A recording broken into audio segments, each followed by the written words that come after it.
Allahu, I need Allahu, and the hearts all over the world tonight. So there's hearts all over the world tonight. What can I do?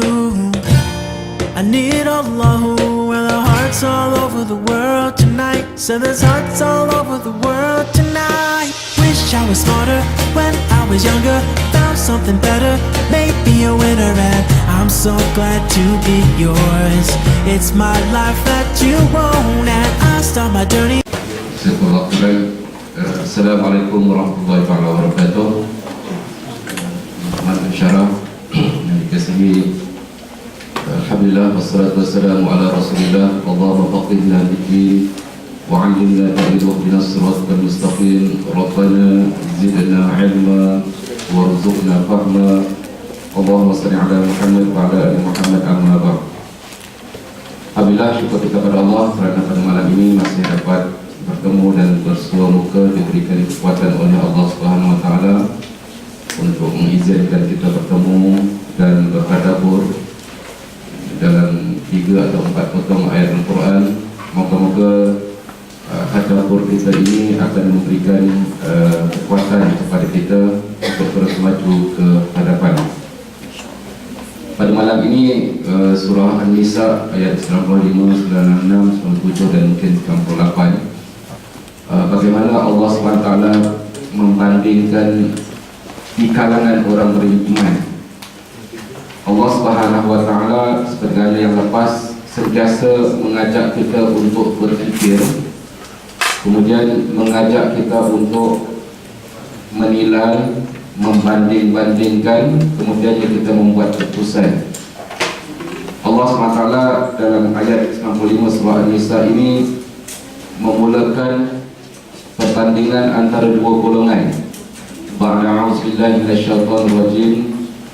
La yastawil qa'iduna minal mu'minina ghairu ulil dharari wal mujahiduna fi sabilillahi bi amwalihim wa anfusihim. Allah SWT mulakan dengan kata nafi. Tidak sama, la yastawi, tidak sama al-qa'iduna minal mu'minin, orang-orang yang duduk, yang tidak turut bersama-sama berperang dari kalangan orang-orang beriman yang duduk, dan yang duduk itu dikecualikan daripada mereka orang-orang yang ada keuzuran, ghairu ulil dharar, orang yang mempunyai keuzuran. Allah SWT membandingkan di kalangan orang-orang beriman ada sekelompok yang pergi berjuang pada jalan Allah SWT, ada sekelompok lagi yang al-qa'idun, duduk, tak ikut pergi. Di kalangan yang duduk ini kecuali orang-orang yang ada alasan, orang-orang yang di kalangan selain daripada orang yang ada keuzuran, tak sama dengan orang yang wal mujahiduna fi sabilillah bi amwalihim wa anfusihim, yang berjuang pada jalan Allah dengan mengorbankan harta mereka dan jiwa mereka. Ketika saya menerima tafsir ini daripada guru saya di Mekah, kami duduk dalam usrah, duduk bersila lah. Saya punya nakib, saya tu badan besar orang Iraq. Susah kalau dia nak bangun kalau dia duduk, dan susah dia nak duduk kalau dia dalam keadaan berdiri. Tapi bila sampai ke ayat ini, la yastawil qa'id, tak sama orang-orang duduk dengan di kalangan orang beriman ni. Dia tengok saya tengok dia, dia diam je kan. Ada apa orang boleh tengok kan. Dan dia tepuk belakang saya, dia kata bangun dah, nak menunjukkan yang kita ini terdiri daripada orang-orang yang tidak duduk. Maka sunnah guru saya itu, saya pun bangunlah pada hari ini, nak menunjukkan yang dia tak sama kan. Tak nak bangun ke? Ya.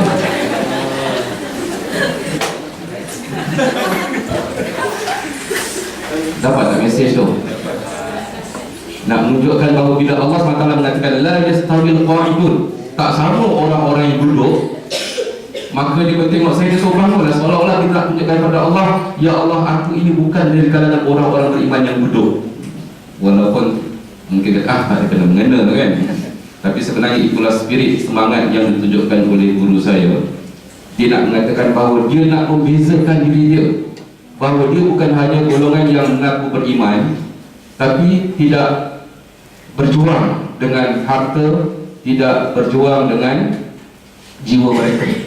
Jadi ayat ini cukup besar maknanya, iaitu Allah membandingkan. Cuba lihat bahawa seolah-olah tidak sama kalangan orang beriman kalau hanya mengaku aku beriman pada Allah, beriman pada Rasul, dan kemudian apabila diminta untuk pergi berjuang dan tidak mempunyai alasan yang logik untuk pergi berjuang, untuk diuzurkan.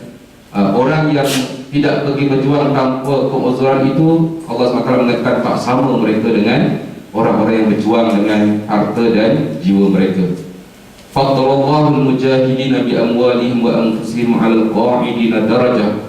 Allah Subhanahu wa taala memuliakan, melebihkan orang-orang yang berjuang pada jalannya dengan mengorbankan hartanya, dengan mengorbankan jiwa, tenaga, diri mereka sendiri. Allah lebihkan mereka daripada orang-orang yang duduk itu dengan satu darjat. Sudah tentunya setiap darjat itu ada batas dan kelebihan-kelebihannya.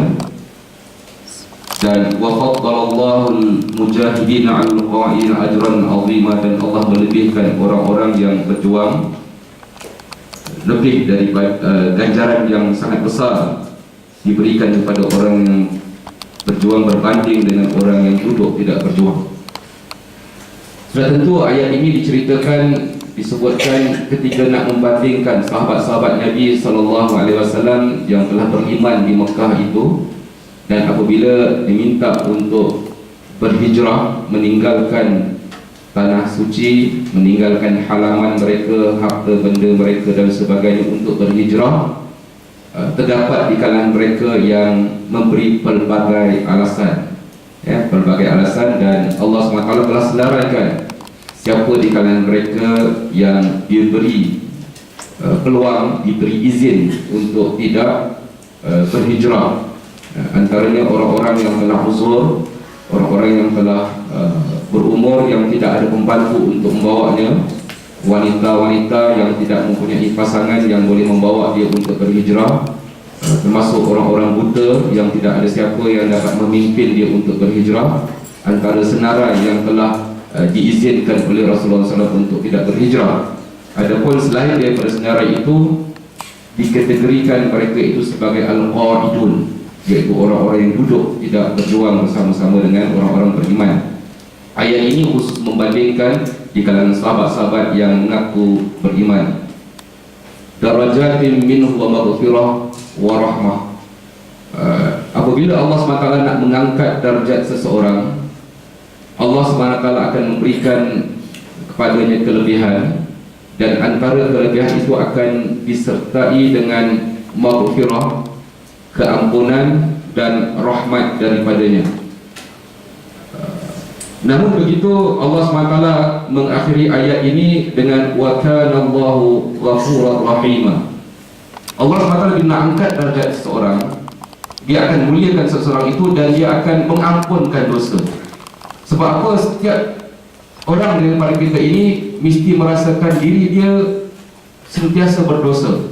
Walaupun dia merasakan dia dah sempurna, walaupun dia rasakan dia telah tunaikan segala perintah-perintah Allah, walaupun dia telah berusaha meninggalkan semua larangan-larangan Allah, merasakan diri bersalah, merasakan diri ini serba kekurangan, itu antara tanda yang Allah SWT nak mengangkat darjat kita.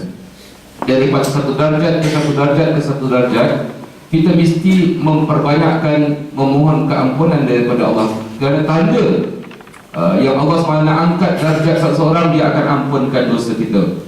Ini menunjukkan bahawa dalam apa keadaan sekalipun kita kena sentiasa membayangkan, kita sentiasa rasa bersalah. Sudah tentu kita membezakan antara suasana tazkirah dengan suasana tasjih ataupun disebut sebagai motivasi. Ketika kita bermuhasabah, menghisab diri kita, kita kena banyak menuduh diri kita. Tetapi apabila kita sedang bekerja, kita mesti bekerja bermati-matian. Dua situasi yang berbeza. Situasi yang pertama, kita mesti sentiasa rasa kita bersalah, mesti rasa dan sentiasa membongkar, mencari apakah kelemahan kita. Apa yang saya sudah ulangkan disebut oleh Ibnu Qayyim rahimahullah, iaitu al-ittiham bin nafs, tuduh diri kita. Sebaik saja kita tuduh diri kita, tuduh diri kita, rasa bersalah, rasa tidak sempurna, itu tanda Allah akan angkat darjat kita. Sebagaimana yang kita katakan pada minggu lepas, Nabi Yunus AS boleh dikatakan tidak melakukan dosa kerana dia tidak meninggalkan dakwah. Dia cuma berhasrat untuk menukar daripada berdakwah pada satu golongan ke golongan yang lain. Dia masih ada cita-cita untuk berdakwah. Namun Allah SWT beri pengajaran kepadanya, dan dengan beri pengajaran itu dia telah ditelan oleh ikan. Dan ketika dalam perut ikan itu dia menuduh diri dia, la ilaha illa anta subhanaka inni kuntu minal zalim. Maknanya tuduhan terhadap diri. Walaupun sebenarnya kalau kita nak berhujah, Nabi Yunus tidak meninggalkan dakwah. Dia cuma berhasrat untuk tukar. Dia ditugaskan untuk berdakwah satu kaum, dia berhasrat untuk tukar ke kaum yang lain kerana kaum ini payah. Dia berhasrat, dia masih lagi berdakwah. Tapi dalam pada itu, rupa-rupanya Allah SWT menganggap itu adalah satu peluang untuk angkat darjatnya. Bila Allah nak angkat darjat seseorang, dia akan membuat kita rasa bersalah dan memohon ampun padanya dan memohon rahmat kepadanya. Sebab itu apabila Allah nak angkat darjat kita, kita perhatikan kita akan rasa bersalah terhadap amal-amal kita yang lepas. Walaupun barangkali kita tidak ada merasakan dosa, tetapi ketika itu sebaik-baiknya carilah apa-apa sahaja yang boleh dikategorikan sebagai dosa untuk kita mengadu dan berbual pada Allah. Contohnya, ya Allah, kalau kita jenis orang yang tak bangun tahajud, kita akan mengadu, ya Allah, ruginya semalam aku tak bangun tahajud, aku tidak sembahyang solat 2 rakaat, rugi ya Allah, rasa bersalah.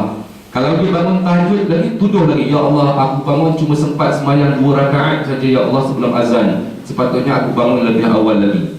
Kalau dia buat 11 rakaat, tuduh lagi, ya Allah, aku cuma buat 11 rakaat ya Allah, patutnya aku buat 20 rakaat. Dia kena macam tu, baru rasa ada kelemahan. Tapi kalau kita, ya Allah, semalam aku buat 11 rakaat, orang lain tidur, ya Allah, aku seorang bangun. Itu tanda darjat kita belum diangkat lagi. Sebab kita tidak menuduh dan tidak merasa kekurangan diri. Merasa kekurangan diri adalah merupakan satu benda yang sangat penting. Darajatin minhu wa maghfirah wa rahmah. Maknanya bila Allah nak angkat darjat satu, dia akan menyebab seseorang itu rasa bersalah dan merayu pada Allah supaya tambah rahmatnya. Wa kana Allahu ghafurur rahima. Dan sesungguhnya Allah itu Maha Pengampun dan Maha. Kita lihat kat sini memang dalam bahasa Arab cukup indah. Kat sini anda jumpa perkataan wa maghfirah, kat sini disebut apa? Ghafurah. Kat sini disebut rahmah, kat sini disebut apa? Rahimah. Kedua-dua benda yang kita buru ini, kedua-dua ini mempunyai dikaitkan dengan sifat ataupun nama Allah Subhanahu Wa Taala. Apa yang kita minta, apa yang kita cari itu, sebenarnya Allah SWT Maha Pemberi, Maha Pemberi pengampun. Sebab bila kita mencari keampunan Allah, Allah SWT Maha Pengampun. Dan bila kita mencari rahmat Allah, Allah SWT jugalah Maha Pemberi rahmat. Dua benda yang sentiasa dikaitkan ketika dia menceritakan itu. Dan ketika kita merasakan bahawa kita memburu untuk darjat, dinaikkan darjat dan diberikan pengampunan dan rahmat, ketika itu Allah memberitahu wa kana Allahu ghafurur rahimah. Kedua-dua keadaan ini digambarkan oleh Zamakhsyari, mengatakan bahawa kedua-dua ini sangat diperlukan. Suasana membayangkan Allah SWT Maha Pengampun dan Maha Penyayang, Maha Pemberi rahmat ini, belas kasih ini. Kedua-dua ini perlu ada kepada dua golongan beriman tadi, yang iaitu yang duduk dan juga yang berjuang. Al-Qa'idun, orang yang duduk, dia mesti merasakan bahawa dia telah melakukan dosa dan dia minta rahmat daripada Allah. Dan juga orang yang berjuang, kedua-duanya mesti merasakan dalam apa-apa keadaan sekalipun. Jazakallahu khairan.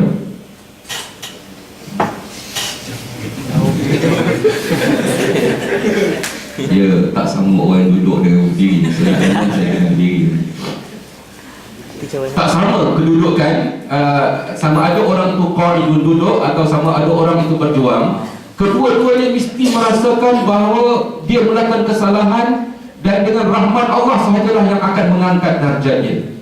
Kalau kita nak berlawan amal, percayalah amal kita tak mampu untuk membawa kita ke syurga, kerana amal kita itu terlalu sedikit. Tetapi dengan rahmat Allah SWT, amal kita itu akan gandakan oleh Allah Subhanahu wa taala. Jadi sama ada golongan yang duduk ataupun golongan yang berjuang, kedua-duanya mesti sentiasa merasakan bahawa ketika Allah nak mengangkat darjat mereka, mereka kena sentiasa merasa bersalah, berdosa dan melambangkan dahaganya mereka kepada rahmat Allah. Dan dengan adanya suasana itu, dia akan cantumkan dengan kita membesarkan Allah SWT dengan mengatakan bahawa Allah SWT itu Ghafurur Rahimah, Maha Pengampun dan Maha Mengasihani.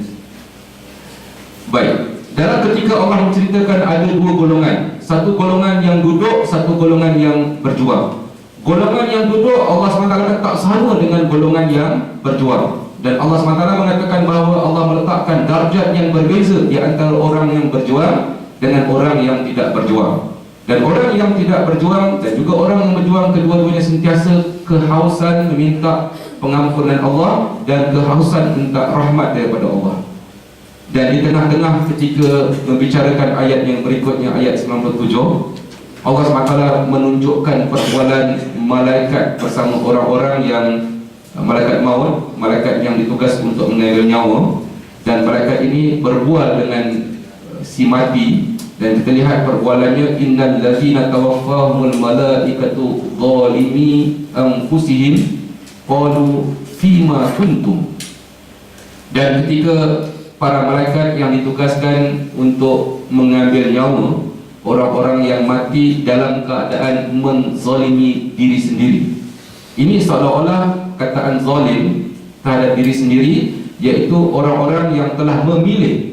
Bukankah minggu lepas kita membicarakan bahawa tabiat agama ini mengajak kita untuk berfikir, tabiat agama ini mengajak untuk kita menilai, tabiat agama ini mengajak kita untuk menghisap diri kita, dan akhirnya tabiat agama ini mengajak kita membuat keputusan. Dan kalau kita berfikir dan kita telah memilih dan membuat keputusan, kita akan bertanggungjawab di atas keputusan itu. Nah, di sini malaikat ketika dia mengambil nyawa orang-orang yang mati, dan orang mati itu yang dimaksudkan oleh malaikat itu orang-orang yang menzalimi diri mereka. Dan zalimi anfusihim kat sini dimaksudkan orang-orang yang telah mati dalam keadaan hina, orang-orang yang mati dalam keadaan terkutuk. Zalimi anfusihim, dia tak sebutkan dalam ayat ini apakah yang mereka telah lakukan, tetapi syarahnya akan disebut dalam ayat yang berikutnya. Orang yang mati dalam keadaan terhina, orang mati dalam keadaan terkutuk. Lalu malaikat tadi yang ambil nyawa, patutnya malaikat ambil nyawa diam-diam je lah, buatlah kerja dia. Malaikat yang ambil nyawa pun terperanjat. Malaikat tadi bertanya kepada orang yang mati dalam keadaan terkutuk, dalam keadaan menzalimi diri sendiri.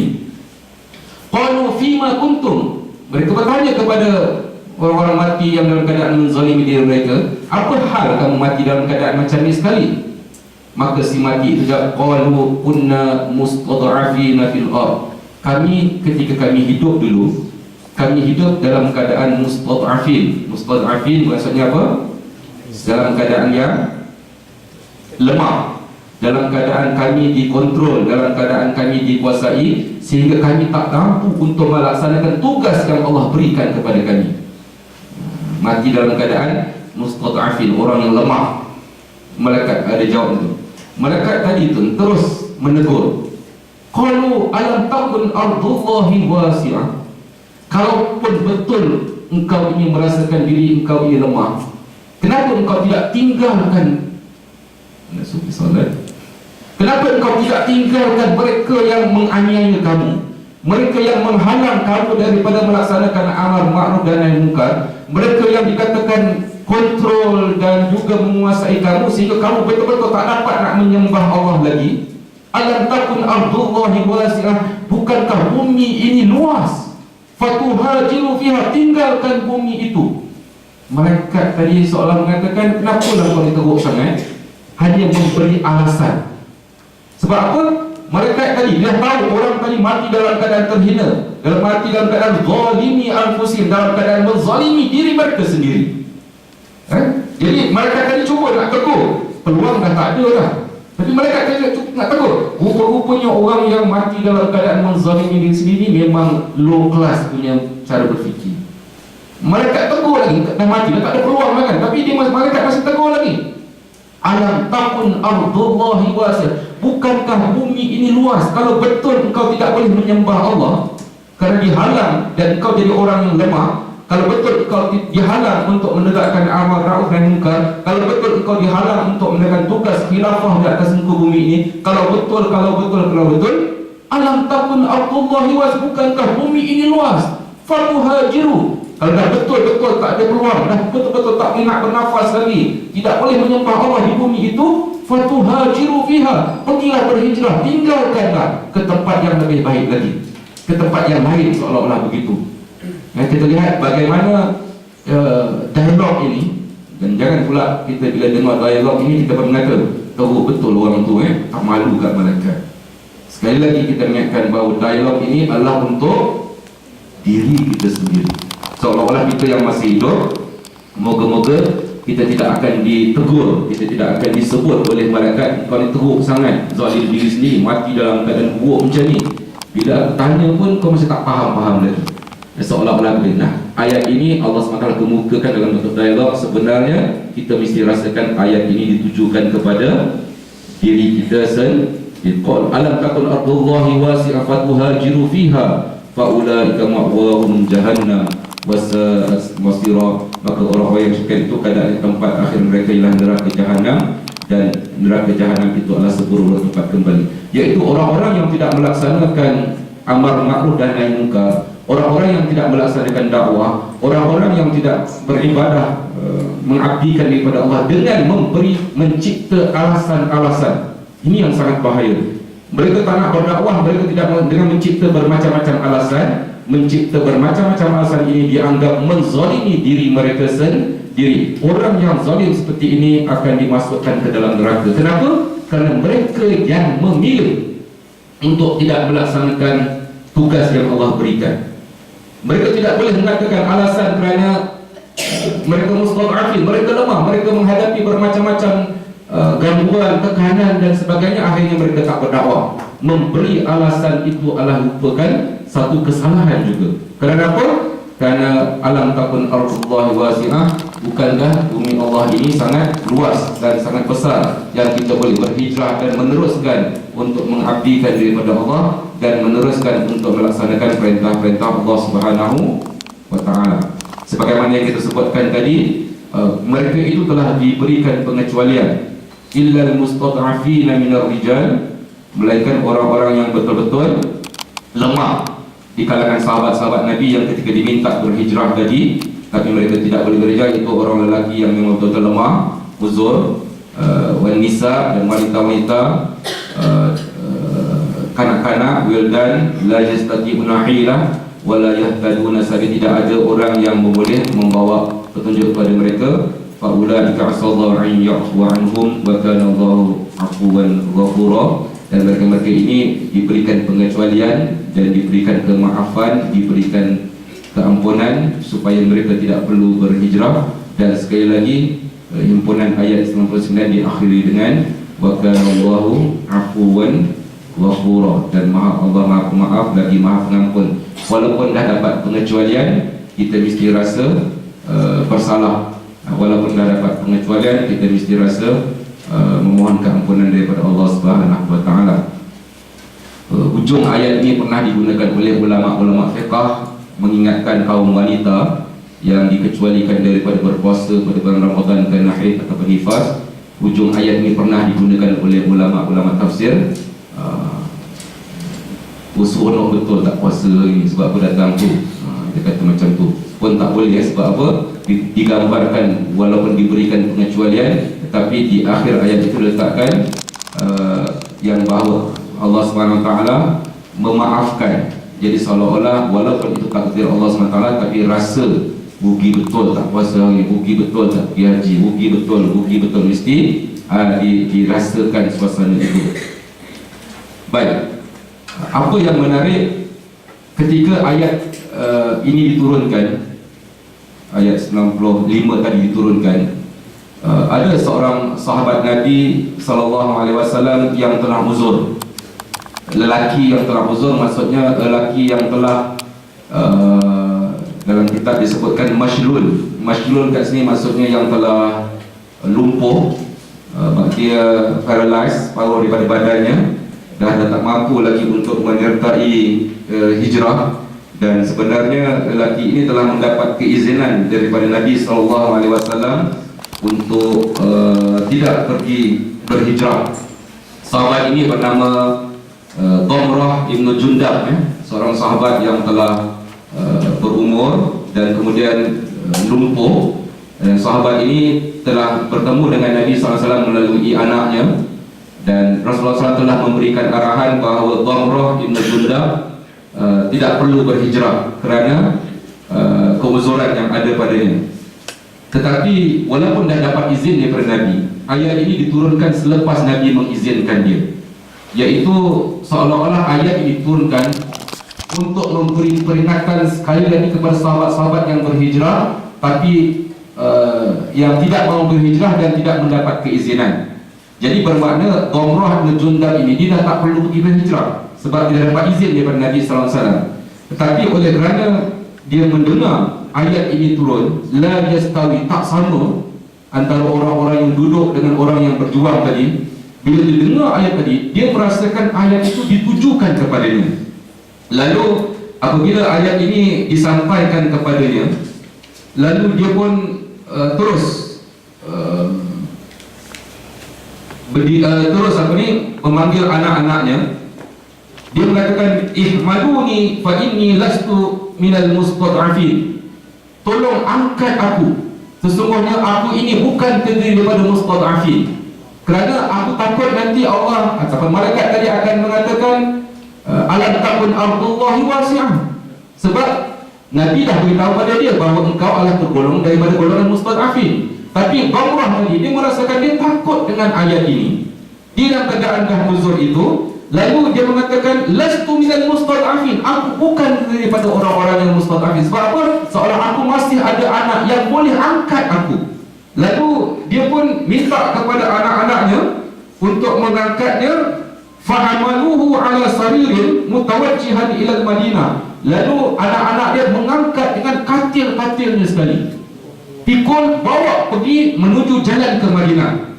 Dan belum sampai dekat Madinah, di tempat bernama Tanaim, lebih kurang 15 km, dan ketika itu dia dah nazak.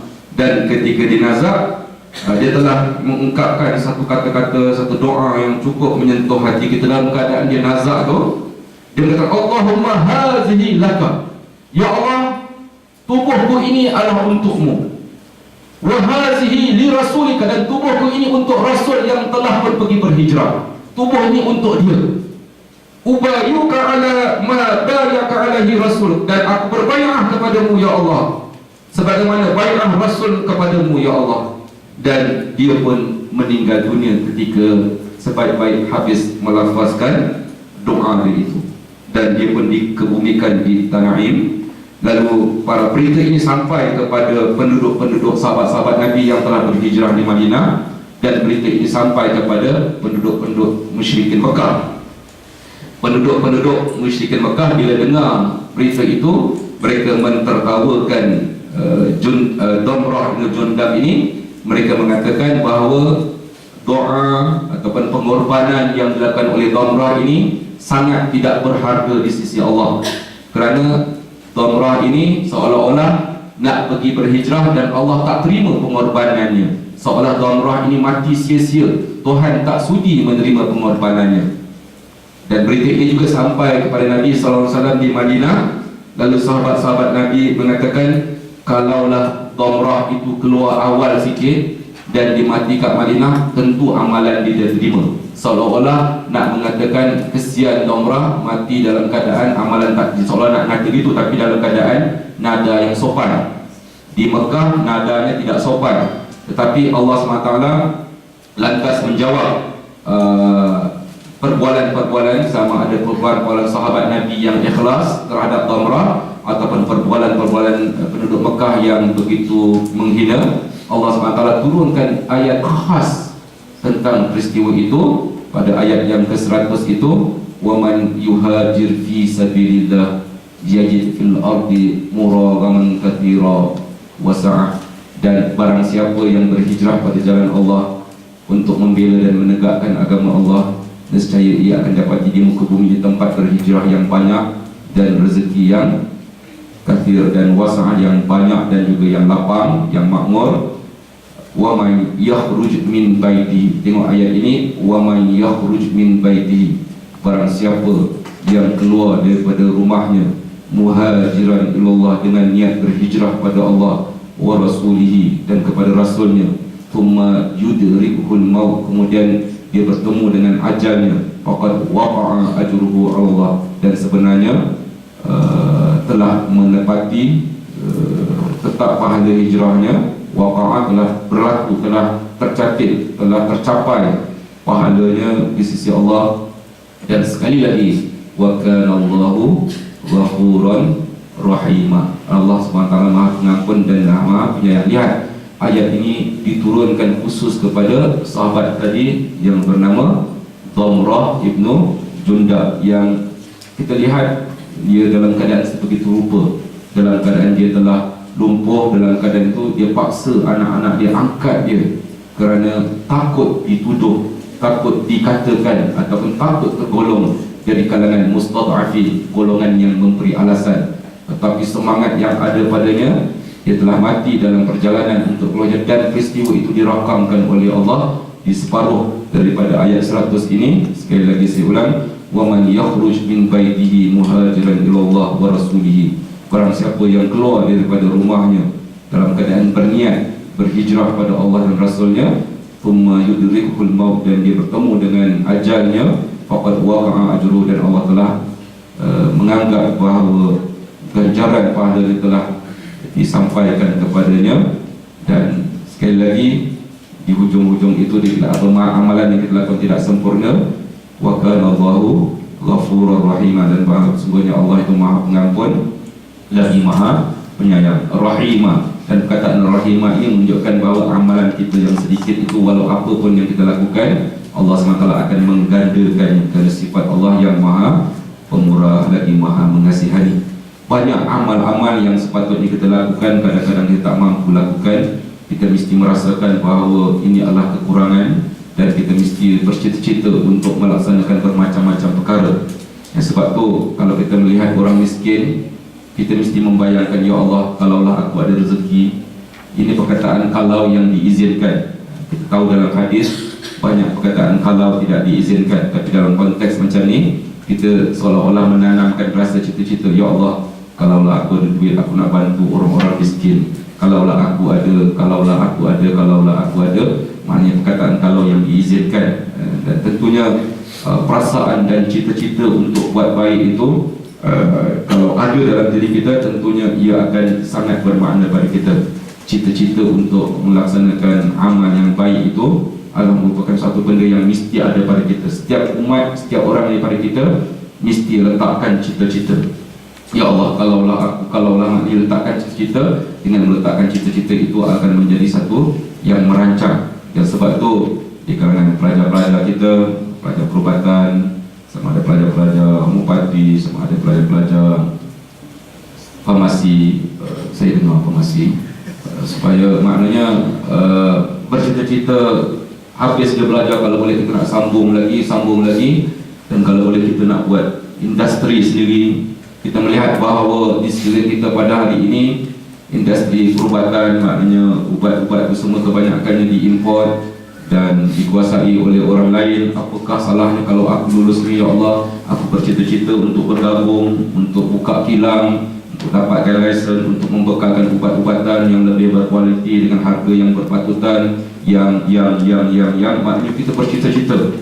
Maknanya tidaklah hanya kita fikir, aku fikir hari ni nak belajar, nak kahwin, nak kerja, dah cukup setakat itu. Betapa baik tak usah belajar kat CUCMS. Kita nak melahirkan orang-orang yang mungkin cita-cita walaupun tak mampu, bercita-cita untuk buat kebajikan, bercita-cita untuk buat, kalau katakan peraturan dah tak boleh, kita akan fikir macam mana yang kita boleh buat sehingga kita dapat menguasai. Apa yang kita boleh buat untuk mengubah, apa yang kita boleh buat. Inilah akan melahirkan sekumpulan para pendakwah yang mempunyai cita-cita. Ayat ini Allah SWT rakamkan kepada kita supaya setiap orang daripada kita mempunyai cita-cita. Wa man yakhruj, barang siapa yang keluar berniat. Jadi berartinya kalau kita meninggal dunia dalam keadaan kita bercita-cita, anda sekarang ni baru tahun 2, tahun 3, tahun 4, tahun 1 bercita-cita letakkan tanah macam tu, dan insya-Allah moga-moga Allah makbulkan. Tapi kalau Allah tak makbulkan lagi, sekurang-kurangnya anda telah memulakan satu semangat berhijrah. Dan sebab itu perkataan hijrah yang kita maksudkan pada hari ini bukan hanya berhijrah daripada lokasi ke lokasi, tapi kita berhijrah daripada satu keadaan kepada satu keadaan, daripada satu fenomena ke satu fenomena. Dengan kekuatan yang kita lakukan dengan cita-cita ini akan memberikan kekuatan kepada kita.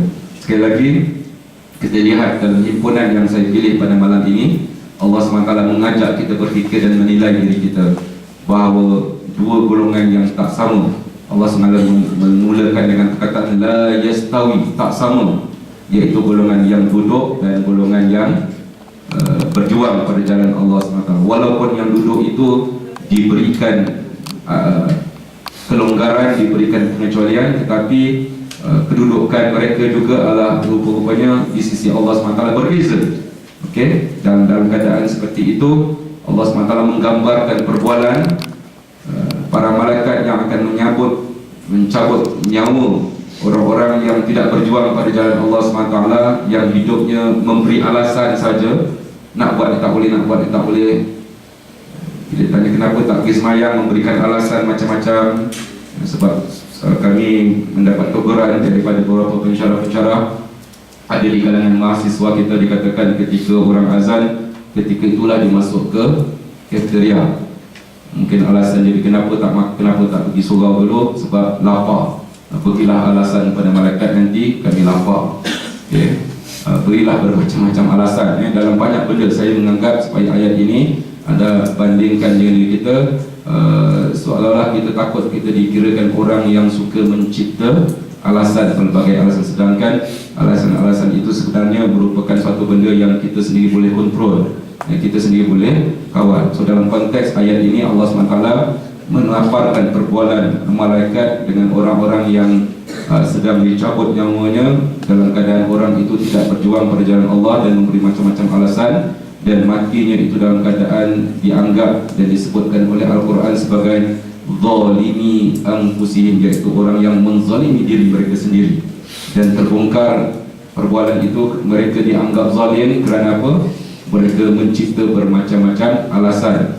Antara alasan yang diberikan, kunna mustad'afina fil ardi, golongan yang lemah, terhalang macam-macam. Tetapi malaikat tadi mengatakan alam takun ardullahi wasi'ah, ataupun dalam kata lain ulama tafsir mengatakan, bukankah kamu ada pilihan-pilihan lain yang boleh kamu pilih, tapi kamu memilih untuk kekal dalam keadaan tidak berjuang, sedangkan kamu ada pilihan-pilihan lain. Maka oleh kerana kamu tidak membuat pilihan-pilihan yang lain, kamu dianggap sebagai menzalimi diri kamu sendiri. Jadi sebab itu kita kena berhati-hati apabila membuat pilihan. Dan akhirnya Allah SWT menunjukkan bukti bahawa di sana ada orang yang lemah, tetapi dalam keadaan dia lemah, dia tetap berjuang pada jalan Allah.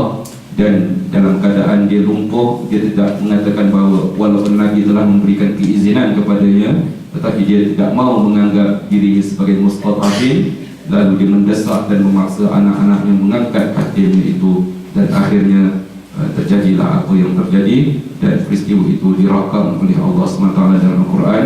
Dan setiap kali kita membaca ayat ini, kita akan teringat seorang sahabat yang bernama Damrah Ibn Jundab, yang begitu dahsyat pengorbanannya. Tentunya kita akan rasa malu kepada beliau. Kita akan menjadikan dia sebagai satu contoh yang cukup besar, dan kita tidak akan berani untuk memberikan berbagai alasan untuk kita berjuang pada jalan Allah Subhanahu Wa Taala.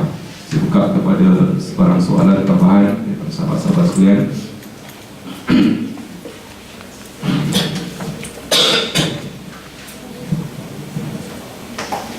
Buka kepada soalan.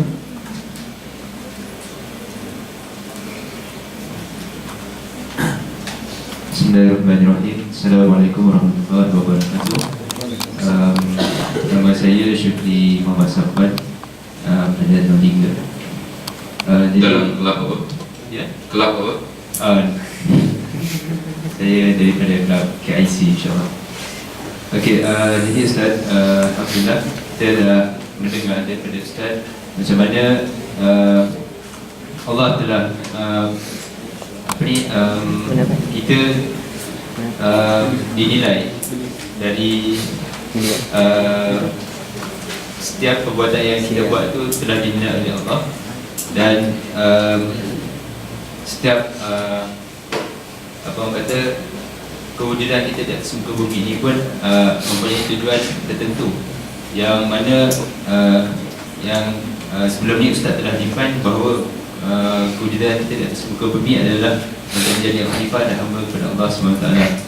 Dan Ana ingin berkongsilah pandangan sekiranya kita merasakan bahawa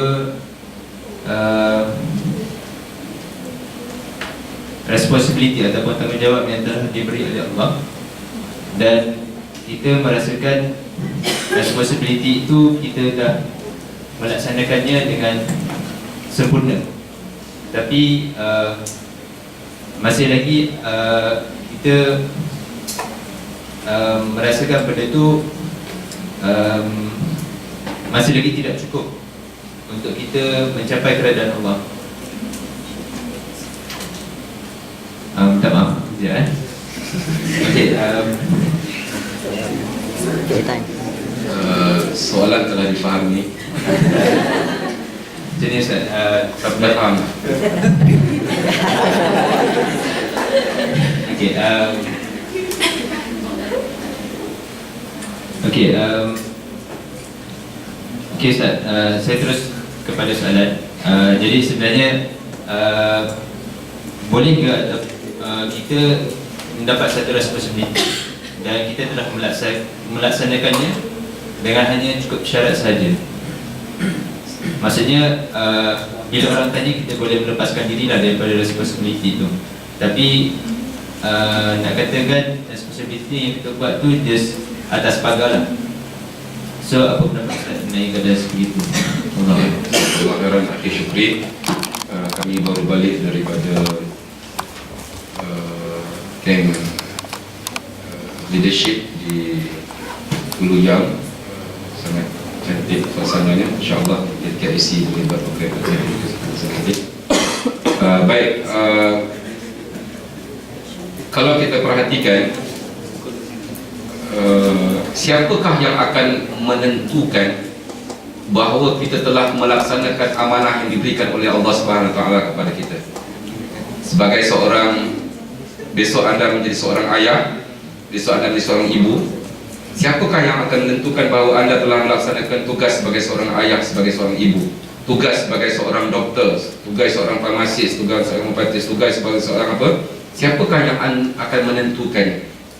Kalau anda sendiri yang melaksanakan tugas itu dan anda sendiri yang menentukannya, maka kita takut penentuan itu dibuat berdasarkan kepada hawa nafsu kita.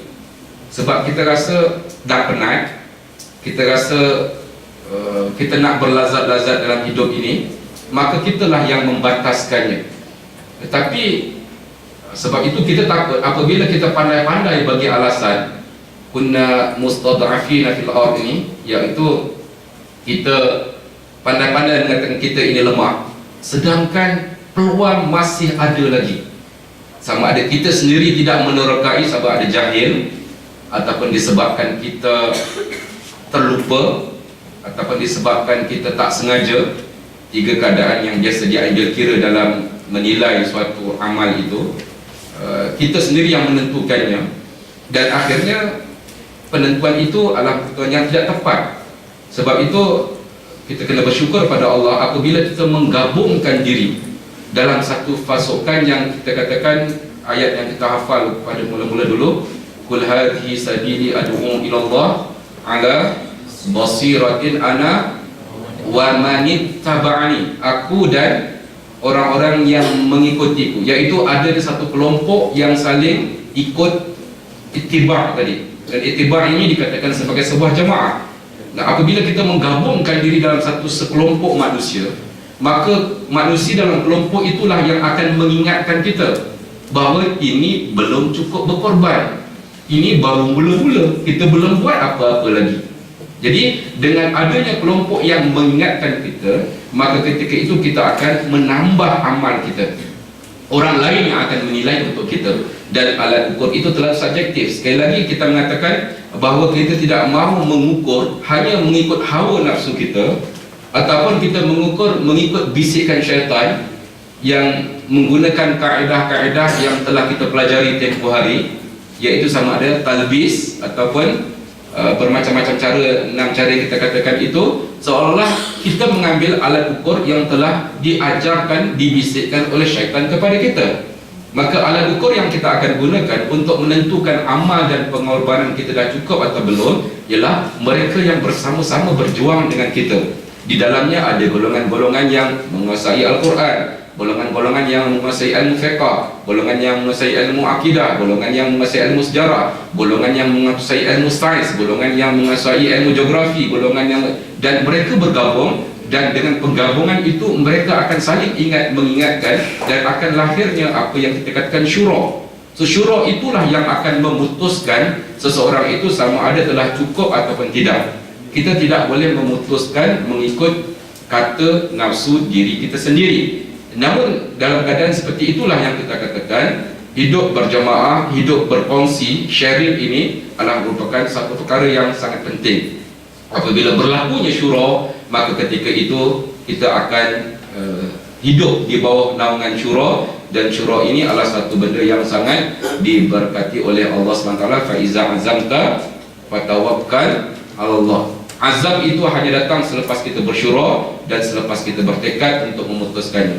Jadi kalau kita sendiri yang memutuskan ini sahaja, maka ketika itu dalam aktiviti mahasiswa juga anda juga perlu dinilai, dan sebab itu bertemulah, bersyura dengan orang lain. Saya punya result saya teruk, bawa anda punya result, tengok ke teman-teman yang lain akan menilai, okey, anda punya keputusan teruk sangat dan ini tak boleh kena tumpu pada pelajaran. Maka akan ada syura yang memutuskan supaya anda menumpukan pada pelajaran. Ada syura yang akan, bukannya kita memutuskan sendiri. Kalau kita memutuskan sendiri, maka kita takut ia datang daripada bisikan hawa nafsu dan bisikan syaitan, dan inilah yang dikatakan akhirnya kita mencipta alasan, dan alasan itu tidak diterima oleh Allah Subhanahu wa Ta'ala, walaupun kita merasakan kita telah berkorban. Jadi pengorbanan itu mesti diukur. Pertama, saya tidak nafikan kita sendiri kena ukur, tetapi kita cantumkan ukuran kita itu dengan syura, dan syura itu akan bertanggungjawab beramai-ramai untuk memutuskannya. Jangan pula anda tidak mengukur sendiri, maksudnya belum apa-apa serah pada syura, itu juga tidak adil. Anda kena mengukur diri anda berdasarkan kepada kemampuan anda, berdasarkan pada result yang ada, berdasarkan anda kena kemukakan kepada syura, dan mereka kena mendengar. Kalau mereka tidak mendengar, mereka berdosa. Jadi berarti berlakunya perbincangan untuk itu. Wallahu a'lam. Terjawab soalan anda? Siapa nak tanya?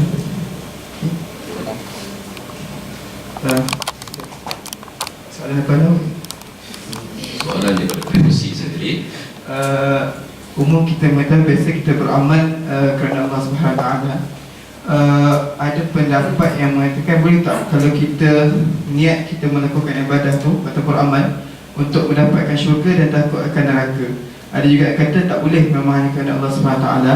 Dan kalau betul kita memang niat kerana Allah Subhanahu Wa Taala tu, bagaimanakah ataupun pemahaman sebenar yang kita buat tu kerana Allah SWT? Contoh dalam pelajaran, dalam kerja dakwah, dalam dan sebagainya, dalam bekerja dan sebagainya. Itu soalan.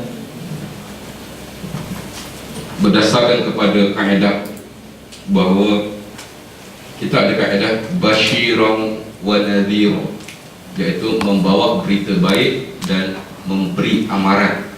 Tugas para anbiya iaitu membawa berita baik supaya kita berlomba-lomba untuk buat benda baik itu, kerana kita akan mendapat ganjaran. Wa nadhira, iaitu Nabi ini juga memberi amaran kepada kita supaya jangan buat benda-benda ini, kerana nanti kita akan dimasukkan ke neraka. Itu adalah merupakan kaedah umum. Saya rasa saya pernah membincangkan dengan anda semua, ada 3 jenis motivasi kan. Bagi siapa yang pernah datang kuliah saya yang dulu-dulu, saya tak ingat. Ada 3 jenis motivasi. Motivasi yang pertama, apa apa ya, saya ceritakan, saya belajar kat Mekah. Saya sering tengok orang bekerja kat Mekah. Mekah kawasan batu, bukit tinggi, dan orang-orang Yaman, orang-orang Arab suka buat rumah tempat-tempat yang tinggi. Jadi antaranya mereka akan bawa batu bata, bawa pasir, bawa keldai untuk naik ke atas.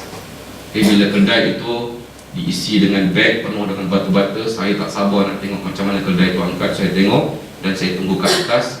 Keldai sampai ke atas, saya puji keldai itu. Saya kata, keldai rajin kau ya. Apakah yang memotivasikan keldai itu? Yang memotivasi keldai itu apabila setiap kali keldai tadi tidak melangkah, tuan dia akan sebat di belakang sekali sebatan. Sekali sebatan keldai melangkah satu tapak. Sebatan belah kanan sampai di punggung keldai itu terbenam potan itu. Banyak kali disebat. Kalau untuk sampai ke puncak itu 1000 langkah, maka 1000 sebatan yang akan dibuat. Sama-sama penat keldai dan tuannya. Motivasi yang kedua yang saya selalu ceritakan, saya berpindah belajar di Jordan.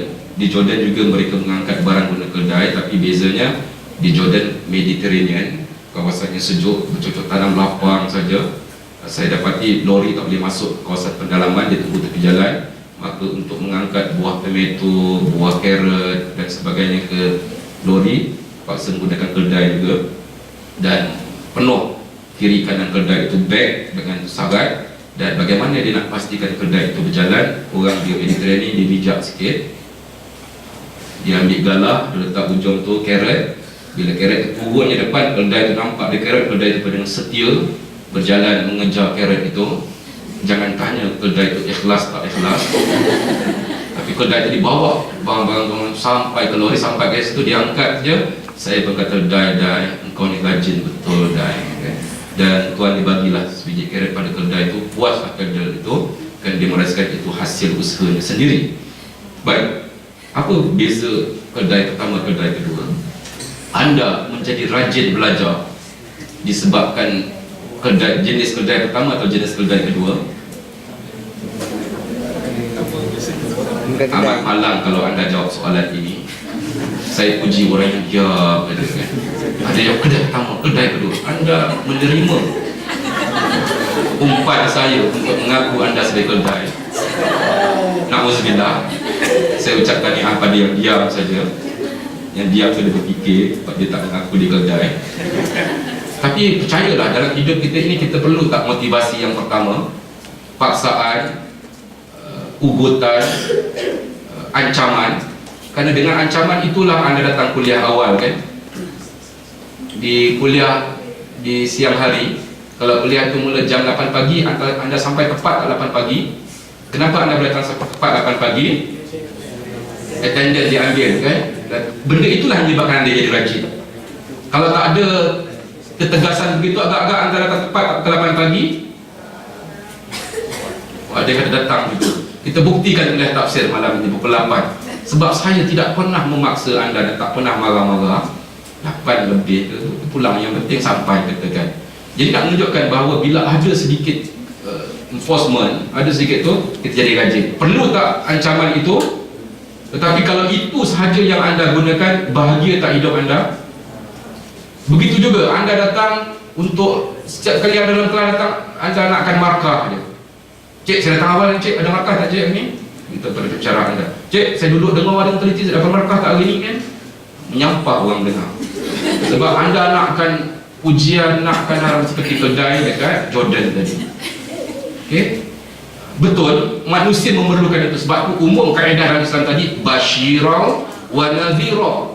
Allah SWT hantar Nabi-Nabi untuk bawa berita gembira tentang syurga dan memberi amaran berita buruk tentang neraka. Tapi itu kaedah umum. Dan kalau seorang itu semayang kerana syurga, semayang itu sah. Tapi martabat solat itu rendah. Allah Akbar, ya Allah, malaikat catat betul malaikat aku semayang isyak hari ni, malaikat jangan tak cantik kan, aku tak dapat syurga ni. Syurga sedap, syurga, ya Allah, Allah Akbar. Anda bayangkan syurga saja. Ya, semayang anda bagus tapi tidak sempurna. Ataupun kaedah yang pertama tadi, Allah, ya Allah, malaikat catat betul aku dah semayang, yang tercatat aku tak semayang, dosa pula aku masuk neraka kan, susah kena saksi, takut seksa neraka, ya Allah aku takut. Semayang kena takut kan seksa. Lazat tak semayang macam tu? Tentunya tidak. Kita nak peringkat yang ketiga, motivasi jenis ketiga seperti Rabi'atul Adawiyah, iaitu yang mengejar kepuasan. Ketika dia semayang, Allahu Akbar, ya Allah, sama ada engkau berikan syurga ataupun neraka, itu bukan perkiraannya ya Allah. Yang penting aku dapat berbual denganmu, aku dapat merasakan engkau sedang melihatku, aku dapat merasakan engkau mendengar suaraku, rayuanku, ya Allah. Dan dia terus semayang macam tu. Berarti dia semayang dalam keadaan dia mengejar kepuasan, enjoy benda itu. Dan begitu juga soalan daripada Ammar tadi, bahawa memang ada orang yang semayang kerana takutkan neraka, ada orang yang semayang kerana nakkan syurga. Tapi kita nak lebih tinggi daripada itu, kita lakukannya kerana nak mencari keredaan Allah Subhanahu wa ta'ala. Bila kita dapat redha Allah, kemudian bertemu dengan redha manusia dan bertemu dengan redha diri sendiri, inilah tiga keredaan dan kepuasan yang kita cari. Kita buat satu amal, kadang-kadang kita hanya dapat redha Allah, manusia tak redha pada kita. Tapi kadang-kadang kita buat, Allah redha, manusia pun redha pada kita. Kita nak buat satu kerja, Allah redha pada kita, manusia redha pada kita, dan hati kita rasa mutmain, rasa tenang. Gabungkan tiga-tiga itu. Kita tak nak kita buat kerja kita seorang yang rasa puas, manusia tak redha pada kita, Allah tak redha pada kita. Amat malang manusia itu. Ataupun kita buat satu kerja, kita rasa puas, manusia pun redha pada kita, sama-sama buat jahat dengan manusia, tapi Allah tak redha pada kita. Sama-sama buat maksiat sama manusia, kita rasa puas, orang lain pun puas, sama-sama buat maksiat, tapi Allah tak redha pada kita. Kita nak mencangkupi ketiga-tiga kepuasan ini, keredaan Allah, kepuasan manusia, dan kepuasan diri kita sendiri. Kita cantumkan itu, barulah datang kelazatan. Allahu a'lam.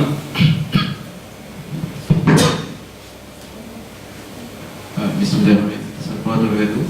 Nama Helmi dari Foyer. Saya nak minta pendapat Ustaz lah. Mungkin nak minta penjelasan sikit. Bila Ustaz timbul cakap pasal ayat la yastawil qa'idun tadi. So saya ingat baliklah isu yang pernah timbulkan tahun 2 tahun lepas. Mungkin masih kata debat sampai sekarang lah. Bila kita buka website tu, kita kadang mesti kita buka website ustaz-ustaz kan, kita tengok tulisan dia, tengok website dia, dia ada buat artikel semua. Dan ada orang debat lah, kata ustaz-ustaz ni hanya menulis kat website je, dia tak pernah pergi ke target group, Wiwi jumpa orang di bawah. So dia tak pernah tahulah macam mana target group dakwah dia sebenarnya. Sehingga kadang dia orang gelar ustaz Facebook, ustaz buku. And so orang yang debatkan ni pula kata dia direct dakwah terus kepada non-Muslim, dia join anak muda main bola semua, and usrah sama-sama. So apa pendapat Ustaz mengenai isu ni? Kita tengok tak sama, kata duduk macam website tu walaupun menulis, dia duduk lah, dia tak pergi physically lah. Macam mana Ustaz? Okay, Allahu'alam. Pertama sekali saya menasihatkan diri saya dan diri anda supaya tidak melabel orang. Ayat ini bukan untuk melabel orang dan halalkan kita untuk melabel orang. Ayat ini menggambarkan realiti yang berlaku pada zaman Nabi SAW. So apa yang kita kalau nak bandingkan dalam penulisan-penulisan itu, beberapa ulama-ulama masing-masing mempunyai peranan dan kelebihan-kelebihan yang Allah berikan kepada mereka dengan kita meletakkan husnuzan. Memang banyak kita tengok dalam website-website tersebut, dan kalau kita tengok website-website dari golongan mereka yang mengaku diri mereka salaf, kita dapati poin-poin mereka kadang-kadang memang tidak terpijak pada bumi. Dan benda ini memang kami ikutilah, terutama yang mengaku diri mereka salaf. Dan malah ada sebahagian mereka mengatakan bahawa adalah menjadi satu dosa sesiapa yang menyokong rakyat Libya dalam menjatuhkan Muammar Gaddafi. Kalau anda tengok dalam video-video yang ada kan, cukup sedih. Sebab dia kata Muammar Gaddafi merupakan seorang pemimpin yang adil. Setiap rakyat yang nak kahwin, dia akan tanggung. Adakah penilaian dia sama dengan ayat yang kita bacakan pada minggu lepas, Aja'antum siqayatul hajj wa imatal masjidil haram kan? Adakah kita menilai kebajikan itu dalam bentuk yang sempit? Okey, Saya kembali kepada soalan tadi bahawa pada umumnya kita kena bersangka baik kepada orang-orang yang ada ilmu, orang-orang yang alim, kita kena letakkan sangka baik kita. Tetapi yang kita nilai lebih kepada poin-poin dia dan aktiviti yang ada. Saya percaya sebahagian daripada mereka itu ialah orang yang bagi saya telah berjuang masa dan tenaga dia, bersusah payah untuk menulis, kerana menulis itu adalah sebahagian daripada mujahadah, berjihad-jihad dalam bidang tulisan. Kita dengar perkataan-perkataan yang dikeluarkan tahun 60-an, berjihad melalui tulisan, berjihad melalui ekonomi, berjihad melalui ilmu. Ya, itu sebahagian jihad yang apabila kita pecah-pecahkan situ. Tetapi yang kita tidak mahu ialah apabila dia menulis dan apabila bertembung antara hak dan batil, teruji ketika itu, dan ketika itu dia tidak berani memberikan pandangan untuk mengatakan yang batil itu batil, yang hak itu hak. Kalau teruji begitu, maka ketika itu terserahlah bahawa mereka tidak berjihad, kerana jihad ini memerlukan pengorbanan. Apa-apa yang ditulis itu kadang-kadang akan dibenci, apa-apa yang ditulis itu akan mendapat kemarahan manusia. Dan kalau dia menulis semata-mata untuk mendapat pujian manusia, mendapat penghargaan manusia sahaja, dan walaupun bertembung konflik dan sebagainya, dia cuba lari daripada konflik itu, maka itu adalah antara tanda-tandanya. Tetapi kita tidak boleh memaksa semua ulama-ulama, semua yang menulis itu sama dengan cara kita berdakwah dan berjuang. Ada orang menggunakan pendekatan ekonomi. Kita lihat seperti orang alim seperti bekas profesor Ustaz Daud Bakar, bekas TNC HEP UIA. Dia berjuang dari sudut ekonomi. Dia memang bidang syariah, kemudian dia buat master dan PhD bidang ekonomi. Ketika dia jadi TNC HEP itu, senyap-senyap dia buat degree dalam undang-undang. Dia masuk belajar dengan pelajar-pelajar Meskim Melaya, orang tak kenal dia. Dia belajar, dia adalah TNC HEP UIA, tapi dia masuk belajar dengan pelajar tahun 1, tahun 2, tahun 3 sampai dia grad, dan akhirnya dia buat chambering, dia dapat lawyer. Jadi saya menunjukkan itu jihad dia dari segi ekonomi. Sebab apa? Dia perlu mengetahui undang-undang dan dia kena ada authority dari segi undang-undang untuk dia terus berjuang dalam bidang ekonomi. Ini contohnya Ustaz Dr. Daud Bakar, orang yang berjuang.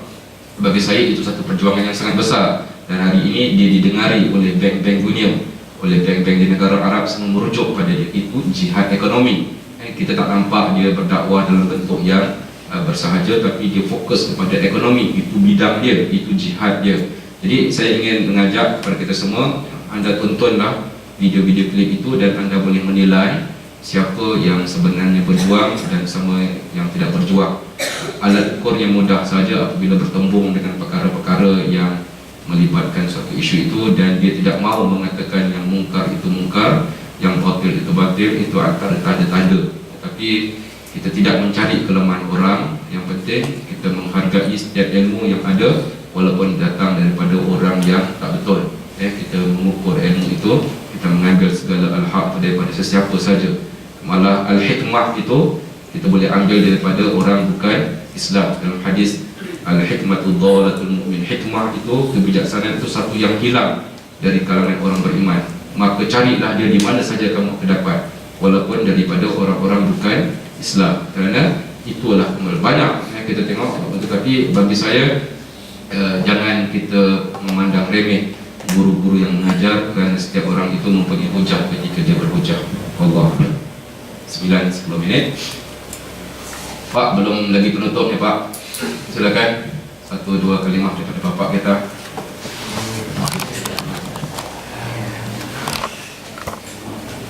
Assalamualaikum warahmatullahi wabarakatuh. Waalaikumsalam. Jadi kalau Pak Ustaz meminta saya, baiklah saya mengambil ini tafsirnya dari perspektif kedokteran, yaitu di sini disampaikan bahwa orang-orang yang uzur itu boleh tidak berjuang.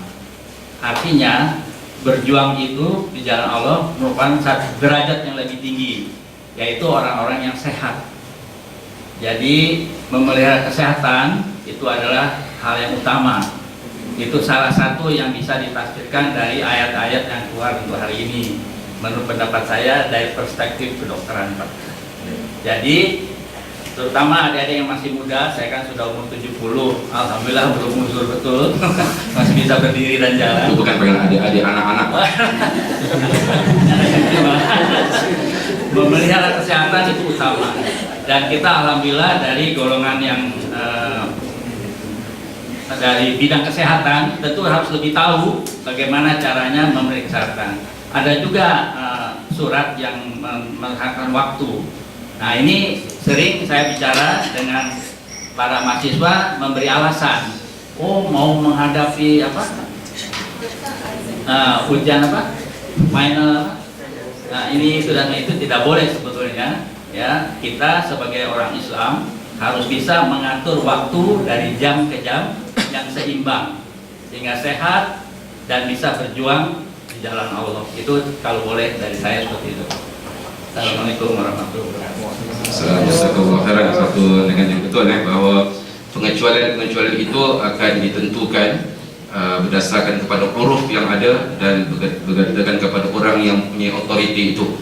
Pada musim haji, apabila diberikan pengecualian kepada orang-orang yang tidak mampu untuk melontar jamrah contohnya, so datanglah mereka dengan wheelchair kepada kami tak mampu untuk lontar jamrah, boleh tak mendapat pengecualian? Saya sendiri tak akan mengatakan boleh. Saya kata sila bertemu dengan doktor lah yang akan menentukan yang pakcik ni ataupun makcik ni terkecuali daripada melontar berdasarkan kepada kesihatan yang ada, kemampuan untuk pergi melontar dalam keadaan yang jauh, kerana jemaah haji Malaysia biasanya diletakkan di kawasan Tanaim, di kawasan yang agak jauh daripada tempat melontar di Muaisyir namanya.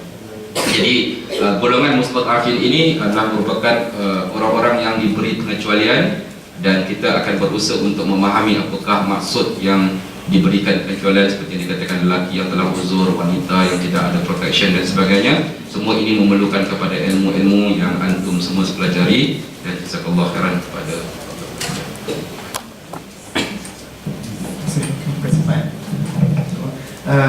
jazakallahu khairan jazak kepada Al-Fadhil Ustaz atas penyampaian malam ini. Ada dua pengumuman. Yang pertama, pada hujung minggu ini sebagaimana kita insya-Allah kita ada seminar Al-Ais Daurah dekat Masjid Putra Perdana Puchong, bukan Masjid Putrajaya yang tertukar. Saya tak ada orang. Masjid Putra Puchong di belakang sana, bukan di Putrajaya. Ingat kan? Bermula hari Jumaat, kita akan mula dengan petang. Ada sesi pertama, malam tu dah bermula saja, dan sampai pukul 2 petang saja hari Sabtu. Saya mohon kepada semua untuk hadir dimanakan dan dapat manfaat daripada insya-Allah. Yang kedua, macam biasa, lepas ni solat Isyak dan terus tu ada kutapan lah. Cipan ke apa gitu. Rise and heart of mine. If you just look right, you see the signs. We can't keep hiding from the truth and let it take us by surprise. Protect us in the best way, guide us every single day, keep us close to you until the end of time. You created everything, we belong to you. Ya Rabb, we raise our hands, forever we thank you.